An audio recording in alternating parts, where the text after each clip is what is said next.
It happens right as you fall asleep. 1 second, you are drifting, warm, safe. The weight of the day finally lifting off your chest.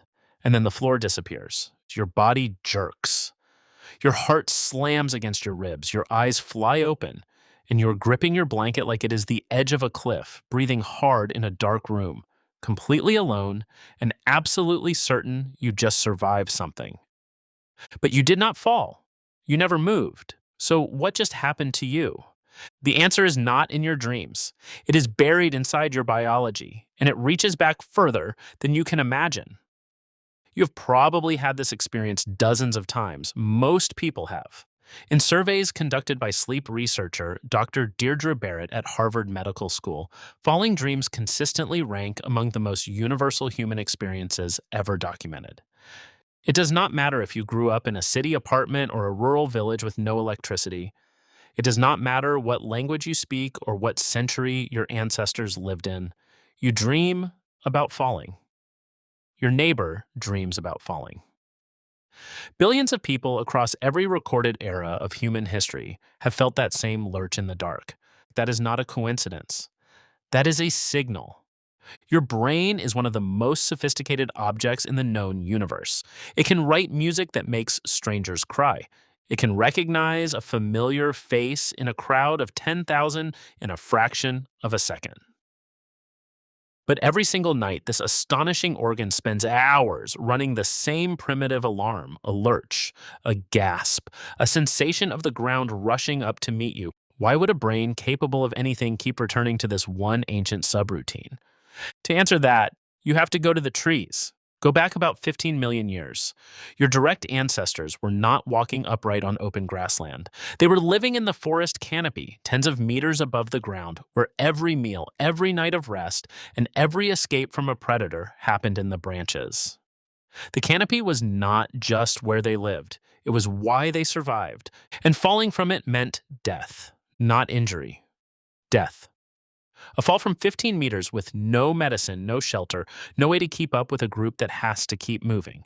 For your ancestors, losing grip in the dark was the end of everything. So evolution selected for a reflex, a survival circuit so fast and so deeply embedded in the nervous system that it bypasses conscious thought entirely.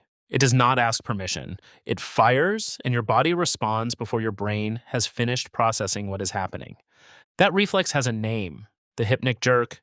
And it is not a malfunction. It is one of the oldest pieces of protective hardware running in the human body. Here is what actually happens. As you fall asleep, your muscles begin to relax. Your breathing slows. The transition from wakefulness into sleep involves a progressive loss of muscle tension that physiologically looks remarkably similar to the early stages of unconsciousness. And for a brain that spent millions of years in the trees, a sudden loss of muscle tension had exactly one meaning. You were falling. So the brain fires an emergency signal through your motor cortex. Your muscles contract, your body lurches, you snap awake. In the canopy, that reflex saved lives. The ancestor who jerked awake grabbed the branch. The one who simply went limp and toppled into the dark did not survive to pass on their genes. Across hundreds of thousands of generations, the reflex was reinforced and wired so deep into the human nervous system that it now fires every single night in bedrooms all over the world long after the trees are gone. Dr. Frederick Coolidge, a neuropsychologist at the University of Colorado, describes the nervous system as a layered structure, with modern cognitive functions built on top of ancient survival systems millions of years old. The hypnic jerk lives in that ancient layer. It was not built for mattresses and alarm clocks. It was built for branches and predators and a 40-foot drop in the dark. But here is where it gets genuinely strange. The hypnic jerk is not the dream. The dream comes after. The dream is your brain's explanation for the jerk. And the fact that it does this at all reveals something uncomfortable about the nature of your own conscious experience. Neuroscientists call this confabulation. When something happens in your body that your conscious mind cannot immediately account for, your brain does not pause. It generates a story. A reason. It reaches into its library of stored experience, pulls out whatever fits the physical sensation most closely, and presents that constructed explanation to you as if it were simply the truth. Your body lurched, so your sleeping brain reached for the most plausible explanation available. You were falling. The dream did not cause the jerk caused the dream. Your brain experienced a raw, physical event and then built an entire reality around it, backwards, in milliseconds, while you were not even fully conscious. Dr. Antonio Damasio, a neuroscientist at the University of Southern California, has spent his career studying how the brain builds subjective experience. His work describes how what we call reality is not a direct feed from the world. It is a construction, assembled from physical signals, past memories, and predictions. The falling dream is that construction process in its most raw, visible form.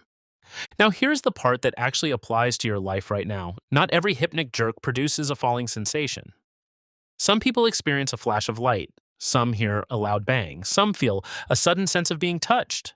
But researchers have found a clear pattern in who experiences hypnic jerks most intensely and most frequently. The answer is stress. A study by researcher Alan Cheney and colleagues found that hypnic jerks are significantly more frequent and more vivid in people whose nervous systems are already in a heightened or depleted state. People who are under sustained stress, people who are sleep deprived, people who are running on too little rest for too long. The more activated your nervous system is during the day, the more hair trigger it becomes at night. The falling sensation grows more vivid, more frequent, harder to shake, which means the falling dream is not just an ancient relic firing randomly. It is a readout, a live signal about the state of your nervous system right now, in this week, in this chapter of your life. When the fall feels more real, when the lurch wakes you harder, something in your waking life is keeping that ancient system primed. The danger your body is reacting to is not a tree branch, but the signal is the same. The reflex that evolved to catch your ancestors is now being triggered by things that have no physical solution. A decision you keep avoiding, a version of your life that feels like it is slipping out of your grip. The threat is different. The body's response is identical. Tonight, when you drift off and that familiar lurch snaps you awake, your first instinct will be panic, a hammering heart, a few seconds of pure animal fear. But now you know what that is. It is not a nightmare. It is 15 million years of survival wiring, still running in the dark, still trying to catch you before you fall. You grab the branch. You always do. And in the oldest, most ancient part of your brain, something makes a quiet note. You held on. It will be ready again tomorrow night.